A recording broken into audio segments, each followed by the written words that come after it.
Well, surgery can be scary enough, but one woman says what happened during her procedure nearly took her life. She reached out to 8 News Now for help and finally got the answer she was looking for after investigator Vanessa Murphy began digging. I never ever thought that this could be something that would ever happen to me. Kimberly LeMarbre recalls the second time she was diagnosed with thyroid cancer. Even though I had been through this before, cancer is scary. Her first surgery went well, but she needed another 5 years later. With her 9-year-old daughter and her mother by her side, she went to MountainView Hospital. I remember going into the operating room for that second surgery, kind of going under. In January of last year. I opened my eyes and I knew immediately something was wrong. The anesthesiologist is standing over me. He's incredibly emotional, which is alarming. The anesthesiologist had said, "Hey, I want to let you know we weren't able to do the surgery." And there were some very serious complications. Serious complications, she says, she wasn't immediately informed of. They told me that within a few moments of putting me under anesthesia, at this point, the surgeon wasn't even in the room. It was just some nurses and the anesthesiologist, that I stopped breathing. My surgeon, who was in the other room, heard the code and he ran in and was asking, what's going on? And so my surgeon removed the tube and put in a new tube, which allowed me to start getting oxygen. She says she then had to stay in the hospital for a few days while the surgery would have been an outpatient procedure. The implication was always that there was something very serious wrong with me that I wasn't aware of. She later rescheduled the surgery at Sunrise Hospital. A few minutes before I was set to go into the operating room, my surgeon came in and he goes, "Hey, I want to let you know something." She claims he told her a tube to help keep her breathing during surgery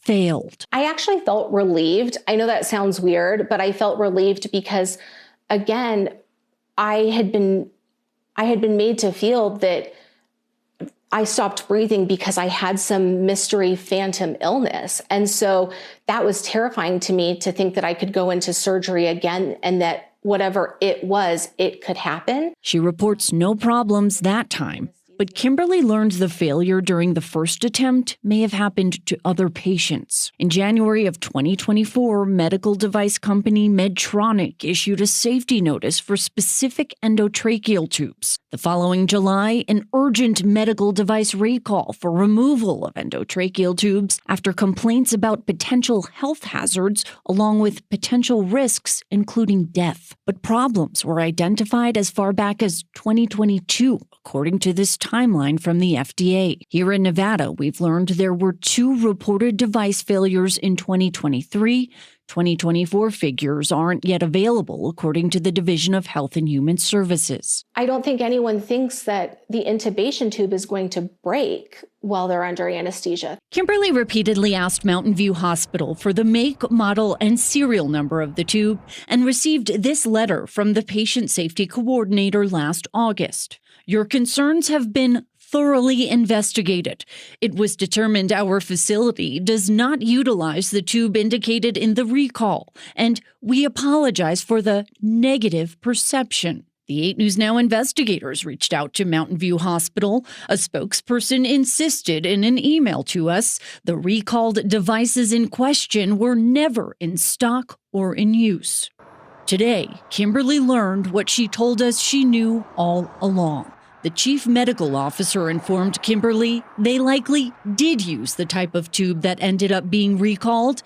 He admitted to multiple failures, apologized, and said an internal investigation isn't over.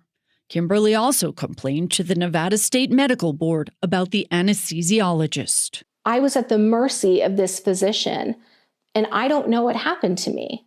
And he's not willing to say what happened to me. By law in Nevada, medical providers must maintain medical records about the diagnosis, treatment, and care of the patient. Yet they aren't required to report data on medical device failures to the board, according to a board attorney. Kimberly received this letter stating the board will not file a formal complaint against the anesthesiologist. Case closed. However, there are other actions available to address an issue and/or correct behavior, but it doesn't appear to be public record. And Kimberly reached out to Medtronic. In this letter, attorneys for the company write Medtronic requested the tube for inspection and analysis, but as of this past January, a year after that failed surgery, that hadn't happened. Medtronic blames user error and states there's no indication the event was related to a possible manufacturing issue, but offers Kimberly $10,000. While she says she wants to avoid a lawsuit, she also says that's not enough. It's interesting to see how incredibly dismissive they are of what happened, because their narrative is, but you didn't die. We reached out to Medtronic, and a spokesperson sent a statement which reads in part, there isn't enough evidence to suggest their device caused Kimberly harm or that it malfunctioned. But will Mountain View's latest findings change this? We're working to find out. Vanessa Murphy, 8 News Now. So Vanessa did reach out to Mountain View Hospital after learning about the chief medical officer's phone call to Kimberly. A spokesperson sent a new statement, and it says, quote, the medical device reference was recalled in July of 2024 and was never used after the recall was issued. We take the quality of care we provide very seriously. While we cannot discuss patient details due to privacy laws, we remain committed to ensuring the safety and well-being of every patient we serve.